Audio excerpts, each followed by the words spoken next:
अस्सलाम वालेकुम and welcome to the Mister Teacher YouTube channel. मेरा नाम है मिस्टर टीचर एंड चलिए बढ़ते हैं अपने कंप्यूटर के लेक्चर की तरफ जो हमने लास्ट टाइम छोड़ा था वहीं से आगे से स्टार्ट करते हैं। तो चैप्टर नंबर 1 क्लास 9 का कंप्यूटर की बुक का हम पढ़ रहे थे। टॉपिक आप लोगों के सामने खुला पड़ा हुआ है, तो चलिए स्टार्ट करते हैं।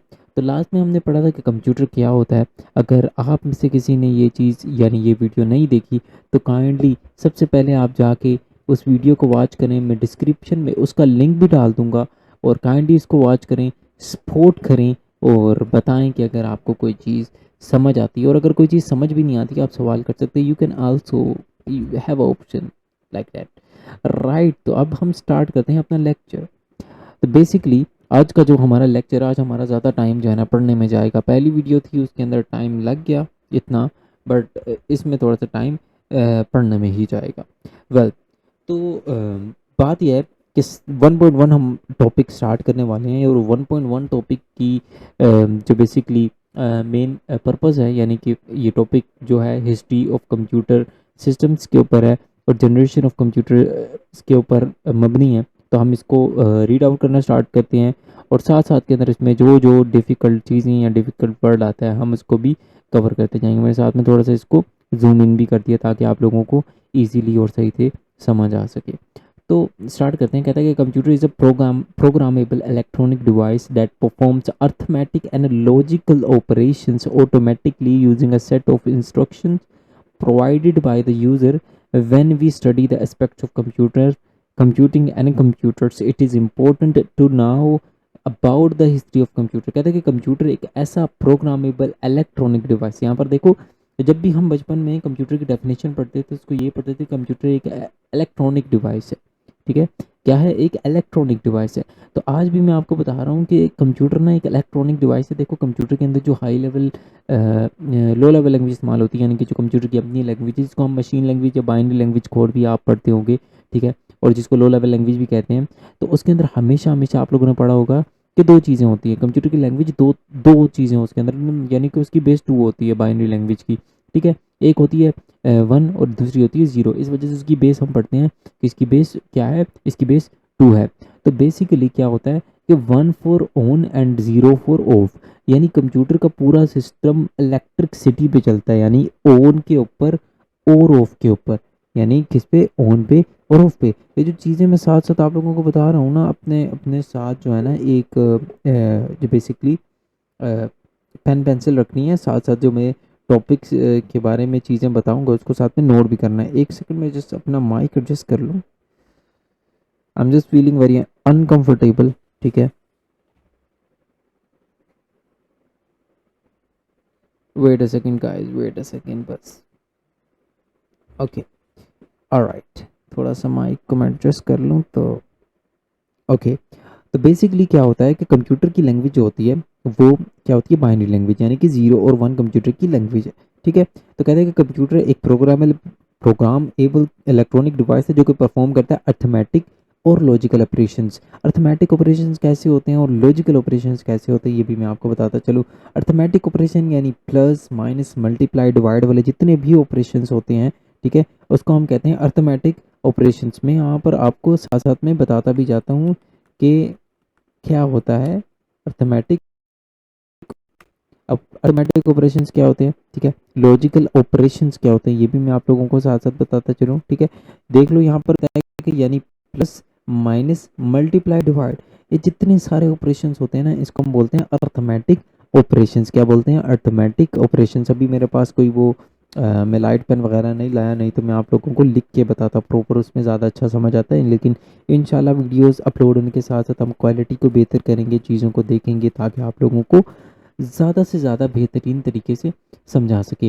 तो वेल बात चल रही थी कि इलेक्ट्रॉनिक हमारा जो कंप्यूटर है वो अर्थमेटिक के साथ साथ लॉजिकल ऑपरेशंस को भी ऑटोमेटिकली जो है ना सॉल्व करता है using a set of instruction provided by the user. यानी कि एक इंस्ट्रक्शन यूज़र प्रोवाइड करेगा और उसके बाद अर्थमेटिक प्रॉब्लम हो या लॉजिकल ऑपरेशन हो वो ईजिली सॉल्व कर देगा। तो ऐसी चीज़ को हम कहते हैं इलेक्ट्रॉनिक डिवाइस। कौन सी? कंप्यूटर एक इलेक्ट्रॉनिक डिवाइस है जो कि परफॉर्म करता है अर्थमेटिक और logical operations automatically using a set of instruction provided by the user, यानी यूज़र एक ऑपरेशन देगा, यानी यूज़र एक इंस्ट्रक्शन देगा, सॉरी, यूज़र एक इंस्ट्रक्शन देगा, कंप्यूटर्स के ऊपर वो देखेगा कि वो अर्थमेटिक ऑपरेशन है, ये लॉजिकल ऑपरेशन है, उसके बाद कंप्यूटर्स को सॉल्व कर देगा।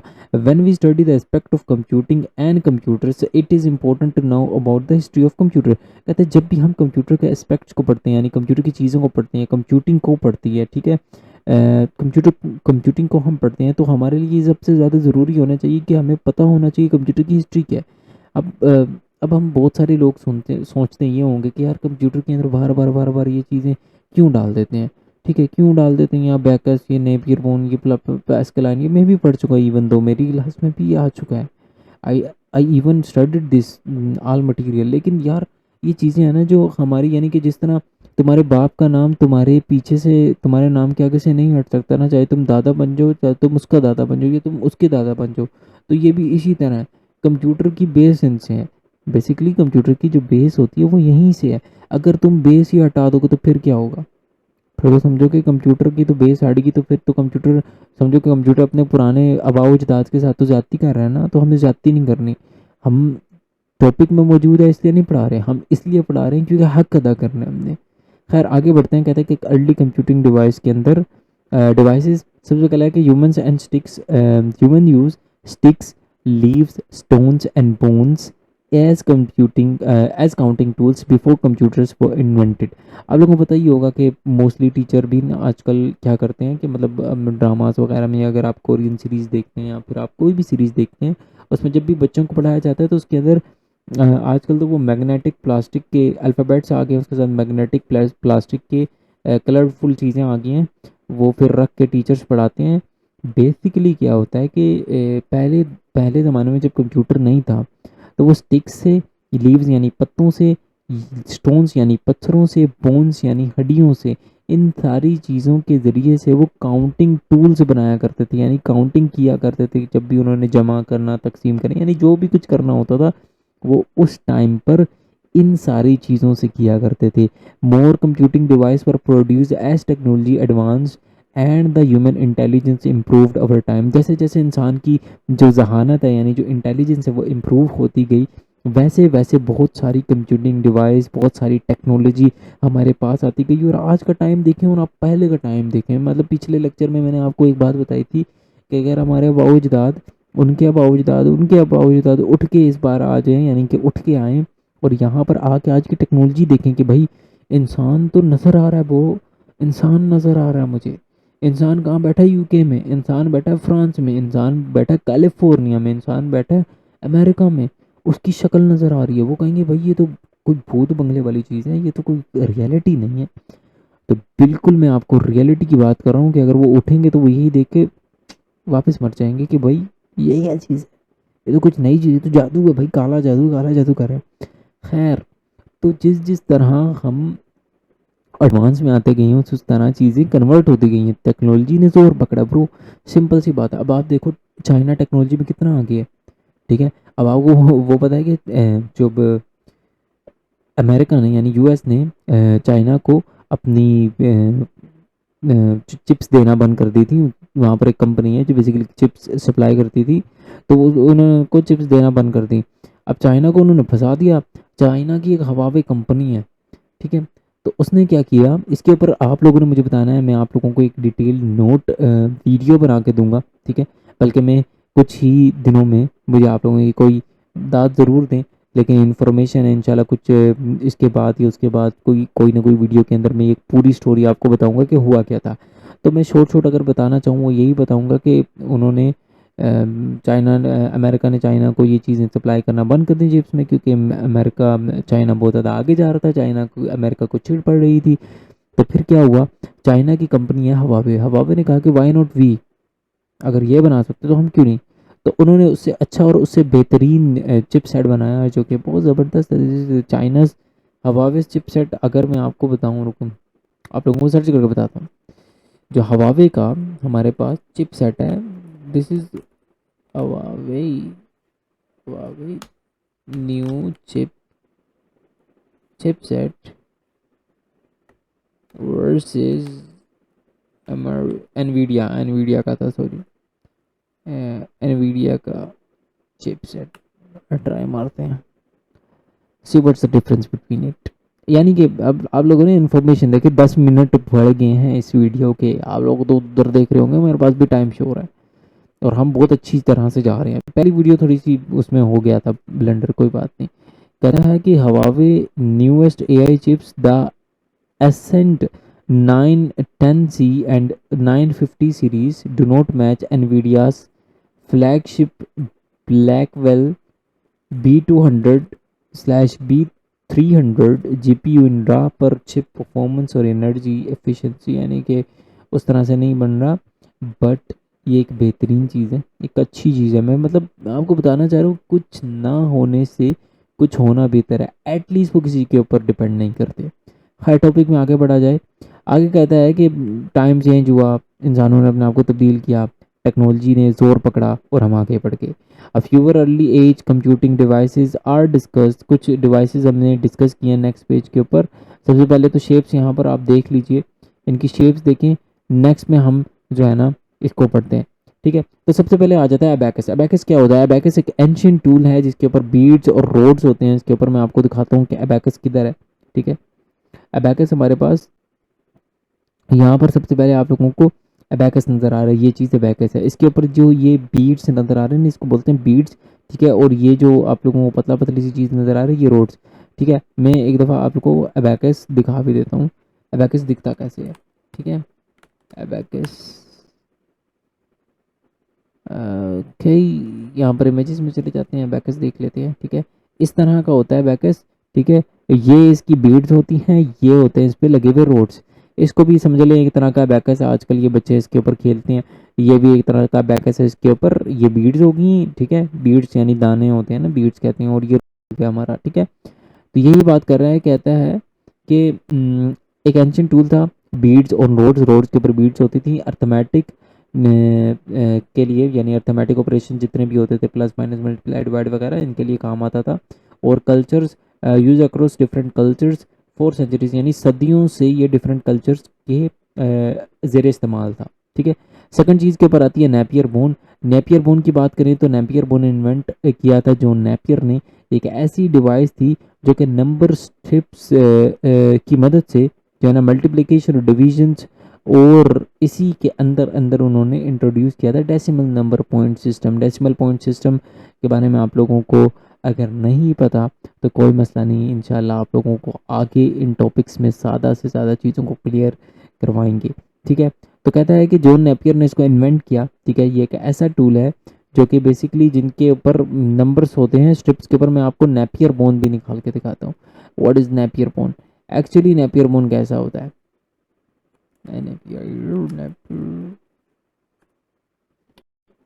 अब देखो यहाँ पर नेपियर बोन आ गया, देखो स्ट्रिप्स लगी हुई हैं, यानी कि ये लंबी लंबी स्ट्रिप्स हैं, इसके ऊपर कुछ नंबर्स आप लोगों को नज़र आ रहे हैं, यानी इसके अंदर डेसिमल पॉइंट नंबर यानी पॉइंट वाले नंबर्स, ठीक है। डिवीजन, मल्टीप्लिकेशंस और मल्टीपल चीज़ें करवाई जाती थी। तो ये हो गया हमारा नेपियर बोन। फिर आता है पास्कलाइन। पास्कलाइन को बनाने वाले शख्स का नाम था ब्लाइस पास्कल।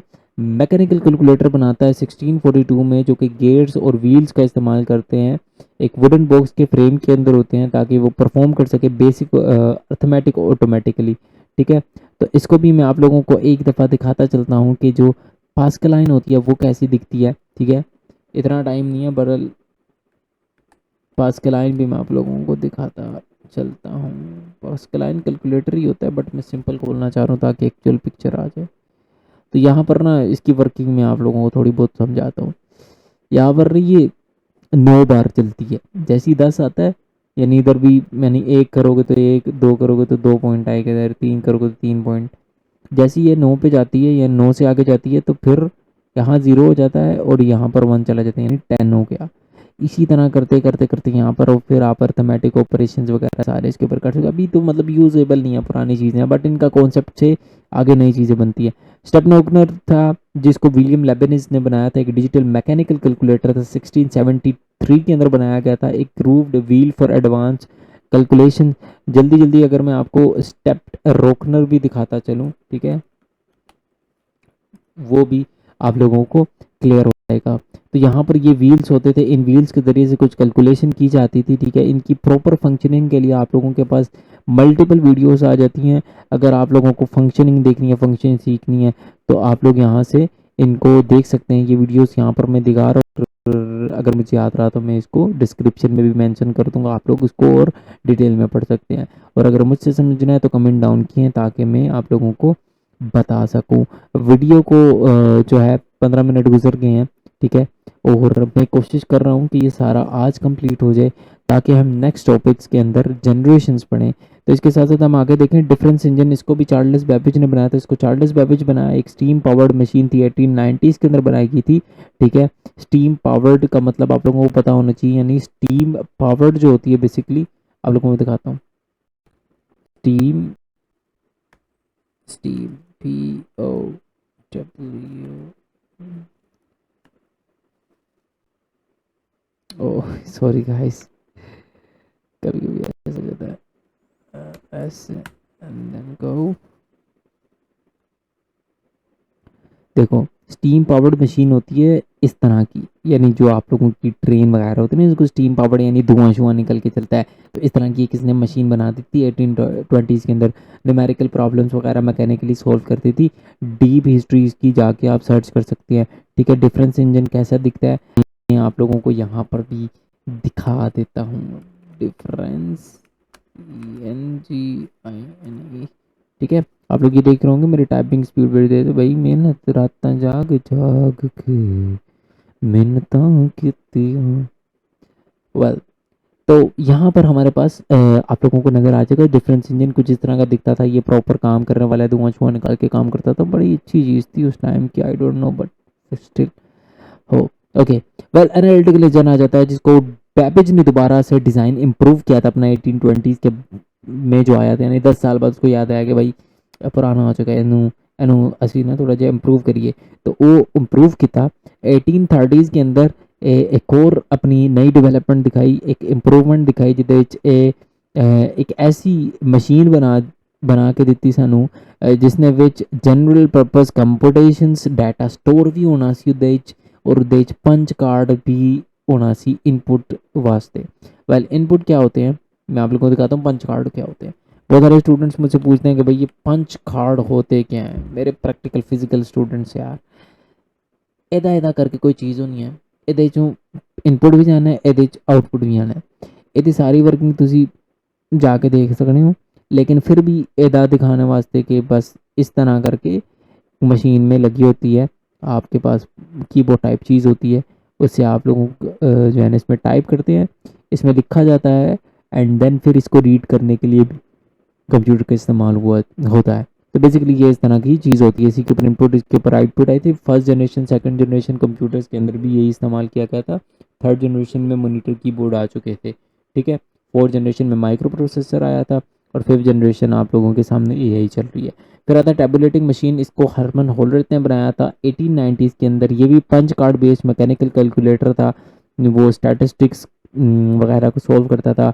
डाटा को स्टोर इस तरह करता था ना यार, ਇਹਦੇ ਉੱਤੇ चीज़ां तक रही होना, ਇਹਦੇ ਉੱਤੇ चीज़ां मतलब इन्फॉर्मेशन स्टोर हो जानी सी।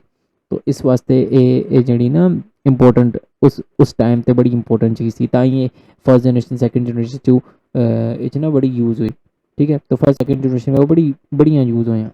खैर, तो टैबुलेटिंग मशीन आ जाती है, इस तरह करके इसमें डाटा भी स्टोर हो जाता है, ठीक है। यानी कि इसमें अब वो देखो आप लोगों को बताता हूँ कि ये बंदा ना कुछ लिख रहा है, ठीक है। ये तो जब लिख रहा है ना तो ये पंच कार्ड पे लिख रहा है, पंच कार्ड पे लिखा जाता था, और फिर लिखने के बाद ना कुछ पंच कार्ड ऐसा दिखता था, यानी कि ये इन्फॉर्मेशन है उनके लिए, इन्फॉर्मेशन है, और ये इन्फॉर्मेशन इस तरह वो सेव कर देते हैं। मैं इसको जूम करता हूँ ना तो इसमें कुछ गिनतियाँ लिखी होती हैं। तो बेसिकली यही है साड़ी कंप्यूटर की लैंग्वेज बन रही है ना, ये वास्ते किया सी इन्हें, सारा हमारे लिए हमारी की है इन लोगों ने। खैर, आखिर में बस आ जाता ही है आखिरी चीज़ जिसको हम कहते हैं मार्क 1। मार्क 1 एक बहुत बड़ा कंप्यूटर था, यानी इसका साइज़ बहुत बड़ा था। मार्क 1 मार्क 2 दोनों आए हुए हैं। मैं आप लोगों को मार्क 1 ज़रूर दिखाऊंगा, ठीक है। कंप्यूटर मार्क 1 ये एक बहुत बड़ा कंप्यूटर था, यानी इतना बड़ा था इवन कि ये बहुत बड़ा रूम कर लेता था, ठीक है। एक बहुत बड़ा कंप्यूटर था। अगर इसकी 1944 में ये बना इलेक्ट्रॉनिक कंप्यूटर था, यानी कि ये 8 डिजिट को पर सेकंड के अंदर, यानी सेकंड्स के अंदर जो है ना 8 डिजिट नंबर्स को सोल्व कर लेता था। इलेक्ट्रॉनिक प्रिंटिंग, इलेक्ट्रॉनिक स्विचेस का इस्तेमाल किया जाता था, यानी इसको ऑन करने के लिए इलेक्ट्रॉनिक स्विचेस लगते थे। प्रिंटिंग आउटपुट आता था पंच कार्ड वगैरह के जरिए और टाइपराइटर के जरिए। टाइपराइटर का आप लोगों को पता होना चाहिए, जिस तरह इस भाई ने पीछे यूज़ किया था ना। और टाइपराइटर किस तरह का दिखता है मैं आप लोगों को दिखा भी देता हूँ। टाइपराइटर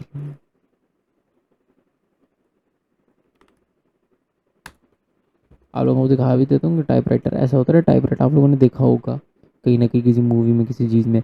तो खैर, इसी के साथ साथ हमारी ये वीडियो 20 मिनट से ऊपर की जा रही है। I always try to make video जो कि कम हो टाइम में। खैर, इसी के साथ साथ ये पीरियड, यानी ये पीरियड, सॉरी पीरियड नहीं, ये वीडियो एंड करता हूँ। और नेक्स्ट टॉपिक हमारा कंप्यूटर जनरेशन का है, थर्ड वीडियो के अंदर, यानी थर्ड आप लोगों का जो वीडियो आने वाला है कंप्यूटर क्लास 9 का, उसके अंदर नेक्स्ट चीज़ यानी नेक्स्ट टॉपिक हम कवर करेंगे। और आखिरी में वीडियो के अख्ताम में जल्दी से कुछ अशार के साथ करता हूँ। करशन बहारी नूरी लखनवी से इनका ताल्लुक़ है, उनका कुछ शेर हैं, 2 शेर हैं, बड़े ज़बरदस्त इन्होंने शेर लिखे हुए हैं। तो उस शेर को आपकी नज़र करूँगा। और ये जो शेर मैं आप लोगों को सुनाता हूँ, इनके पीछे बहुत बड़ी और गहरी बातें होती हैं। तो ये मैं सेव करने का मकसद ये होता है कि वो एक इन्फॉर्मेशन आप तक पहुंचाई जाए, ठीक है। और मेरी बोलने के अंदाज पे ना जाना, कभी मैं लाहौरी बोलता हूँ, कभी मैं पंजाबी बोलना, तो कभी मैं जो है ना डिफरेंट लैंग्वेज बोलता हूँ ब्रो, मेरे ऊपर ना जाना। खैर, तो शेर की तरफ जाते हैं। वीडियो के काम पर एक बहुत खूबसूरत सा शेर आपकी नज़र करना चाहता हूँ। ई के थोड़ी बढ़ा लेता हूँ। शायर कहता है कि अब तो ले दे कि वही शख्स बचा है मुझ में। वाह वाह, क्या खूबसूरत लाइन। अब तो ले दे के वही शख्स बचा है मुझ में, मुझको मुझसे जो जुदा करके छुपा है मुझ में।